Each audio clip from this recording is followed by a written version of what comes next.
I want to drive a car. नहीं नहीं, मैं कार ड्राइव नहीं करना चाहता, कार ड्राइव करना चाहता है अपनी स्टोरी का hero Mukesh. Lost spring chapter number 2 flamingo book का, जिसकी 2 कहानियाँ हैं। एक कहानी हमने पहले ही पढ़ ली है, समटाइम्स आई फाइंड अ रूपी इन द गार्बेज, और जो स्टोरी नंबर 2 है उसको टाइटल किया गया है I want to drive a car.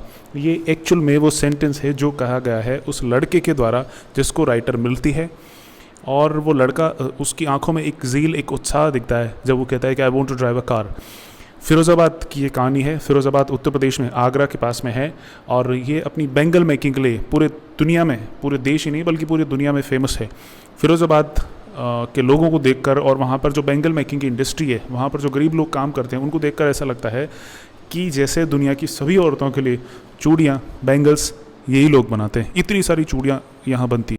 Writer के ये पूछने पर कि तुम क्या करना चाहते हो आगे बड़े होके, तो बच्चा कहता है, मुकेश कहता है कि I want to drive a car, I want to be a motor mechanic. तो वो कहती है कि मोटर मैकेनिक बनने के लिए तो कार चलाना सीखना पड़ेगा तुम्हें। तो तुम्हें कार चलाना आता है? नहीं, अभी नहीं आता, लेकिन मैं चलाना सीख लूँगा। It was a determination of him. हमारी कहानी के हीरो मुकेश में इतनी डिटर्मिनेशन है कि वो यहाँ तक एक्सेप्ट करता है कि मैं पैदल चल के वहाँ जाऊँगा जहाँ पर मोटर मैकेनिज़्म सिखाया जाता है, जहाँ पर कार का गैरेज है, वहाँ मैं जाकर सीखूँगा और मैं अपने सपने को ज़रूर पूरा करूँगा। It looks like a mirage, ऐसा ऐसा चैप्टर में कहा गया है कि ये जो बात उसने कही है, जो उसका सपना था, वो एक मिराज, एक मृग मरीचिका के जैसे। मृग मरीचिका, बच्चों मैं आपको बताऊं, रेगिस्तान में जो हिरण रहता है उसको दूर अगर वो देखता है तो उसको दिखाई देता है कि जो धूप, गर्मी से जो धुआं सा, जो लपटें उठती रहती है, वो उसको ऐसा लगता है कि जो गर्म ज़मीन है वो उसको ऐसा लगता है दूर से कि वहाँ पानी है, और वो उसके पीछे पीछे दौड़ता रहता है, जबकि एक्चुअल में कुछ नहीं होता, और वो भागता ही रहता है, भागता रहता है। इट मीन्स मुकेश भी अपने सपनों को फॉलो करेगा, भागता रहेगा, लेकिन पूरा नहीं होगा, ऐसा नहीं है। क्यों? क्योंकि उसके अंदर एक डिटर्मिनेशन है। राइटर ये बताती है कि मुकेश अपने जो बिरादरी है, जो उनकी कम्युनिटी है, उसके लोगों से बिल्कुल अलग है। वो लोग क्या करते हैं, अपोज नहीं करते उनके ऊपर जो जुल्म हो रहे हैं, जो प्रेशर बनाया जा रहा है, जो काम उनसे करवाया जा रहा है, वो बखूबी कर रहे हैं और अपोज नहीं कर रहे इस बात को। लेकिन मुकेश के सपनों में एक जान है, उसकी आंखों में एक चमक है। वो इन सब बैरियर्स को तोड़कर कहीं दूर जाना चाहता है, और एटलीस्ट उसने कुछ तो सपना देखा। ग्लास इंडस्ट्री में काम करने वाले और दिन भर कांच की चूड़ियाँ बनाने वाले उन लोगों से इसका, मुकेश का सपना काफ़ी कुछ हट के है। अब ये बच्चे जो बिना हवा और बिना रोशनी के कांच की तपती भट्टियों में काम कर रहे हैं, उनको तो यहाँ तक नहीं पता कि अगर कानून लगा दिया जाए और इन बच्चों की शिकायत कर दी जाए कि इनसे ये अभी अंडर एज है और इनसे काम करवाया जा रहा है, वो भी इतना घिनौना काम, इतना मुश्किल काम, तो शायद उन सब लोगों को जेल जाना पड़ेगा, और इन मुकेश और उसके जैसे जो 20,000 बच्चे यहाँ काम कर रहे हैं उनको बाहर ले जाया जाएगा। उनको ऐसी दुनिया दिखाई जाएगी जिसमें रोशनी है, जिसमें जीने की आज़ादी है, और स्कूल वगैरह वो जा सकते हैं और अपनी ज़िंदगी को अच्छी तरह से जी सकते हैं। शायद इस सब की नॉलेज मुकेश जैसे तमाम लड़कों को जो वहाँ काम करते हैं उनको नहीं है। मुकेश जब राइटर को अपने घर ले जाने के बाद कहता है कि उसकी आंखों में एक चमक आ जाती है। वो चाहता है कि वो उसका जो घर है वो दुनिया देखे। क्यों? क्योंकि उसको पता नहीं है कि इससे बहुत अच्छे सुंदर सुंदर घर भी होते हैं दुनिया में। तो मुकेश राइटर को अपने घर लेके जाता है, तो जब उसके घर जाने का जो रास्ता है उससे वो गुजरते हैं, तो राइटर देखती है कि बहुत ही यूँ कहें कि एक आदिम ज़माने में जिस तरह से रहते थे जानवर और इंसान एक ही जगह पे रहते थे, उसी तरह से उन छोटी छोटी झोंपड़ियों में जानवर भी वहीं गुजर बसर कर रहे हैं और इंसान भी वहीं रह रहे हैं। एक फ़र्क करना एक फ़र्क महसूस करना मुश्किल हो रहा है कि इंसान भी जानवरों के जैसे ही रह रहे हैं। जब राइटर को लेके मुकेश अपने घर पहुंचता है, तो उनके घर के बाद बाहर एक टूटा सा पुराना सा दरवाज़ा है। मुकेश उसके लात मारता है ज़ोर से, तब जाके वो खुलता है, और जब दरवाज़ा खुलता है तो अंदर का सीन कुछ इस प्रकार है कि एक लड़की पतली सी, दुबली सी, कमज़ोर सी धुआं फूंक रही है, चूल्हे में कुछ बना रही है, और उस उठते धुएं के बीच में ही वो मुस्कुराती है। और देखा जाए तो उस लड़की के ऊपर बहुत सारा बर्डन अभी से ही आ गया है, जबकि वो इतनी बड़ी भी नहीं हुई, इतनी मैच्योर भी नहीं हुई है। उसकी खेलने कूदने की, पढ़ाई करने की उम्र है, और उसको घर की बहू बना दिया गया है। और 3 मर्दों की जिम्मेदारी, एक उसके खुद के हस्बैंड, और एक मुकेश, और एक उसके ससुर जी, उनके पिताजी, वो लड़की एक्चुअल में मुकेश की बड़े भाई की पत्नी यानी कि मुकेश की भाभी है, और घर के तीनों पुरुषों की जिम्मेदारी उसके ऊपर है उनकी सेवा करने की और उनको खाना वगैरह खिलाने की। इस बीच लेखिका एक बात नोटिस करती है कि उस लड़की के ससुर जी जब घर में अंदर प्रवेश करते हैं तो वो अपना घूंघट निकाल लेती है, अपने मुंह के सामने ले आती है। क्यों? क्योंकि उनके घरों में, उनके परिवारों में ये परंपरा है कि घर के बड़े बुजुर्ग जो मर्द लोग हैं उनके सामने औरतें अपना चेहरा नहीं दिखाती और घूंघट लगाती है, मुंह को ढक के रखती है। अब यहाँ देखा जाए तो घर के बड़े बुजुर्ग यानी कि उसके ससुर जी एक बैंगल मेकर ही है। उन्होंने पूरी ज़िंदगी भर, पहले उन्होंने टेलरिंग का काम किया और उसके बाद वो बैंगल मेकिंग इंडस्ट्री में आ गए, और जब से उन्होंने होश संभाले हैं तब से लेकर आज तक, बुढ़ापे तक उन्होंने चूड़ियाँ ही बनाई है और यही एक चीज़ उनको आती है, चूड़ियाँ बनाना। जब उनसे पूछा जाता है तो भी वो यही बताते हैं कि मेरे पास रहने को कुछ नहीं है, रहने को घर नहीं है, मैंने इतनी मेहनत अपनी ज़िंदगी में की और ये सब करने के बावजूद भी मैं अपने परिवार के लिए एक रहने की छत तक नहीं बना सका।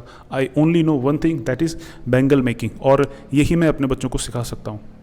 इस बीच मुकेश की दादी जो वहाँ बैठी हुई थी वो कहती है कि ये हमारा कर्म है, क्योंकि हम बैंगल मेकर्स की फैमिली में पैदा हुए हैं, इसलिए हमें ज़िंदगी भर बैंगल मेकिंग ही करना पड़ेगा, चूड़ियाँ ही बनानी पड़ेगी।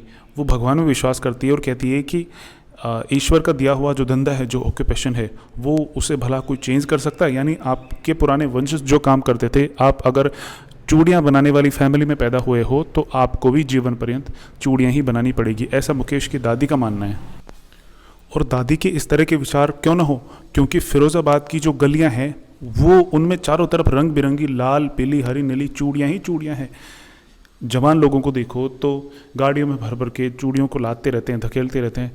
जो भी काम वहाँ होता है सब चूड़ियों से संबंधित होता है, ऐसा लगता है। मैंने पहले भी बताया आपको कि दुनिया के तमाम जो भी औरतें हैं उनके लिए चूड़ियाँ शायद फिरोज़ाबाद से ही बनती है। ऐसा, ये रियलिटी तो नहीं है, लेकिन एक एग्जैजरेशन के तौर पर ये कहा गया है कि इतनी चूड़ियाँ यहाँ पर बनती है कि ऐसा लगता है कि तमाम दुनिया के लिए चूड़ियाँ यहाँ के लोग ही बनाते हैं। बैंगल मेकिंग इंडस्ट्री में कांच को तोड़ते हुए और उसको शेप करते हुए जो लाइटिंग का इस्तेमाल किया जाता है, जो वेल्डिंग का इस्तेमाल किया जाता है, उससे आंखें ख़राब होती है और यहाँ के जो लोग हैं उनकी जवानी की उम्र में ही प्रौढ़ता जैसा उनको महसूस होता है, मैच्योरिटी जैसा महसूस होता है। यानी कि बड़े लोग जिनकी आंखें ख़राब हो जाती है बुढ़ापे में, यहाँ के लोगों की जवानी में ही आंखें ख़राब हो जाती है और बहुत सारे लोग 40-50 की उम्र में जाते जाते अंधे हो जाते हैं। इसके बाद एक छोटी सी लड़की को वो देखते हैं जिसका नाम सविता है। वो क्या कर रही होती है, एक बूढ़ी औरत के पास बैठी बैठी चूड़ियाँ बना रही होती है। अब लेखिका, राइटर ये सोचती हैं कि ये लड़की चूड़ियाँ तो बना रही है, लेकिन क्या इसको पता है कि ये जो चूड़ियाँ ये बना रही है ये सुहाग की निशानी है?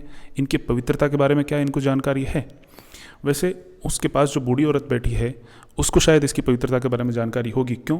क्योंकि उसकी शादी हुई थी बरसों पहले और उसको लाल चूड़ियाँ पहनाई गई थी, दुल्हन का जोड़ा पहनाया गया था, और उसी पवित्रता का ये रिज़ल्ट है कि वो ऐसे परिवार में आई जो चूड़ियाँ बनाते हैं, चूड़ियाँ बनाने वाले हैं, और उसको पूरी ज़िंदगी भर चूड़ियाँ ही बनानी पड़ी। ये लड़की जब इसकी शादी हो जाएगी तब शायद इसको जब शादी का जोड़ा पहनाया जाएगा और लाल चूड़ियाँ पहनाई जाएगी, तब शायद इसको इन चूड़ियों की पवित्रता का पता चल जाएगा कि ये सुहाग की निशानी होती है। और हिंदू संस्कृति में, या यूँ कहें कि हिंदुस्तान में, चूड़ियों को एक पवित्रता की निशानी माना जाता है। वो जो बूढ़ी औरत जिसके पास बैठकर वो लड़की चूड़ियाँ बना रही थी, वो कहती है कि पूरी ज़िंदगी बीत गई, एक बार भी पेट भर खाना नहीं खाया, ऐसी ज़िंदगी नसीब हुई है। हम ज़िंदगी भर चूड़ियाँ ही बनाते रहते हैं और कभी ऐसा नहीं हुआ कि हमने जी भर कर, पेट भर कर खाना खाया हो। उसका पति जो है वो भी ये कहता है कि मुझे जीवन में केवल एक ही चीज़ आती है, वो है चूड़ियाँ बनाना, और वही मैं कर रहा हूँ, और अपनी जो अगली पीढ़ियाँ हैं उसको भी मैं यही एक चीज़ जो है, एक आर्ट जो है मेरे पास, वो सिखा सकता हूँ। इसके अलावा मुझे और कुछ नहीं आता। वो बूढ़ा आदमी ये कहता है कि मैंने इतनी सारी मेहनत करके, इतनी सारी चूड़ियाँ बना के और ज़िंदगी भर ये चूड़ियाँ बनाने का काम करके केवल मात्र मैं ये कर पाया हूँ कि अपने घर के लिए एक कच्ची छत में बना पाया हूँ। तो उसकी बातें सुनकर ऐसा लगता है कि क्या ही हैज़ अचीव्ड इनफ, उसने वो पा लिया है जिससे वो संतुष्ट है? शायद नहीं। क्यों? क्योंकि वहाँ पर परंपरा ही ऐसी है कि दादा परदादा से, माता पिता से ये इनहेरिट करते जाते हैं बच्चे, और अपने पिता के दुर्भाग्य को बच्चे अपना दुर्भाग्य समझ लेते हैं, और उसी इंडस्ट्री में, उसी जो उनका चलता आ रहा है काम, पुश्तैनी धंधा, उसमें वो लगते रहते हैं और गरीब से और गरीब होते जाते हैं। इवन इतना काम करने के बावजूद भी उनको पेट भर खाना भी नहीं मिलता है। चूड़ियाँ बनाने वाले लोगों की समाज में जब राइटर जाती है तो कुछ यंगस्टर्स को, कुछ जवान लोग इकट्ठा हो रहे थे। उनको राइटर कहती है कि आप लोग एक कोऑपरेटिव सोसाइटी क्यों नहीं बनाते, एक स्वयं सहायता समूह क्यों नहीं बनाते, एक ऐसा ग्रुप क्यों नहीं बनाते जो मिलकर काम करे, और आपके खिलाफ जो लोग आपको प्रेशराइज कर रहे हैं, जो लोग आपसे काम भी करवा रहे हैं और कम पैसे दे रहे हैं, या फिर आपको कोई अच्छा पैसे वाला काम नहीं करने दे रहे, उनके खिलाफ आप आवाज़ उठाएं।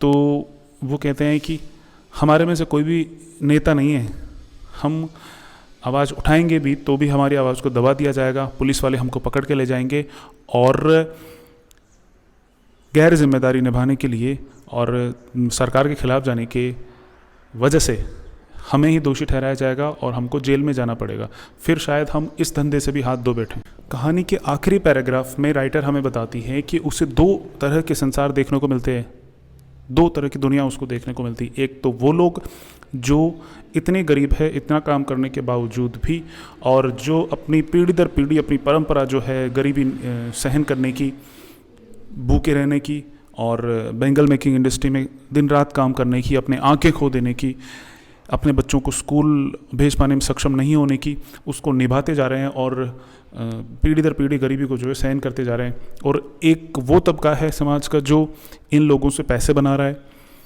पुलिस वाले जो इनके ऊपर कानून लागू कर रहे हैं, नौकरशाह लोग, पैसे वाले लोग, अमीर लोग, नेता लोग जो इन लोगों का गलत फ़ायदा उठा रहे हैं और इनको जो सुविधाएं मुहैया होनी चाहिए वो नहीं करवा रहे हैं। इस तरह की कहानी मुकेश की है। बेंगल मेकिंग इंडस्ट्री में जो काम करती है फैमिली, उस में पैदा हुआ मुकेश, और उसके सपने हालांकि कुछ अलग है। वो आखिर में ये भी कहता है कि मैं कार चलाना सीखूंगा, मोटर मैकेनिक बनूंगा, और दूर किसी गैरेज में जाके मैं कार चलाना सीखूंगा पहले तो, और कार को ठीक करना भी सीखूंगा। वैसे राइटर उसको कहती है कि क्या तुम्हारा ये भी सपना है कि तुम प्लेन भी उड़ाना चाहो या प्लेन के भी तुम मैकेनिक बनना चाहो? तो उसने कहा नहीं। इवन उसने कुछ कहा नहीं, उसने शर्मिंदा होकर नीचे गर्दन कर ली, और राइटर अपने आप ही समझ गई कि मैंने गलत क्वेश्चन किया। वैसे उस लड़के के अंदर जो उत्साह था वो कम नहीं था, क्योंकि उसने डिटर्मिनेशन दिखाई, ऐसे गरीब परिवार में पैदा होकर भी इतनी डिटर्मिनेशन उसने दिखाई कि उसने यहाँ ये कहा कि मैं बेंगल मेकिंग के अलावा कुछ काम करना चाहता हूँ। यही उस लड़के के लिए बहुत बड़ी बात थी। वैसे उसके मोहल्ले से रोजाना जो कारें होकर निकलती थी, उनको देख के वो कार का मैकेनिक बनने का तो सपना देख सकता था, लेकिन क्योंकि फिरोज़ाबाद नाम की छोटी जगह में ऊपर से प्लेन्स कम ही उड़ते थे, इसलिए शायद प्लेन का पायलट बनने का या मैकेनिक बनने का सपना वो नहीं देख सकता। तो बच्चों, इस तरह से आज रैपिडली हमारी दूसरी कहानी, मुकेश की कहानी I want to drive a car, जो कि lost spring the stories of stolen childhood का पार्ट 2 था, वो ख़त्म हो गई। I hope you have understood the story very well. So for today, thank you so much. Like, share and subscribe to my channel if you like the video. Thanks for watching. Bye bye.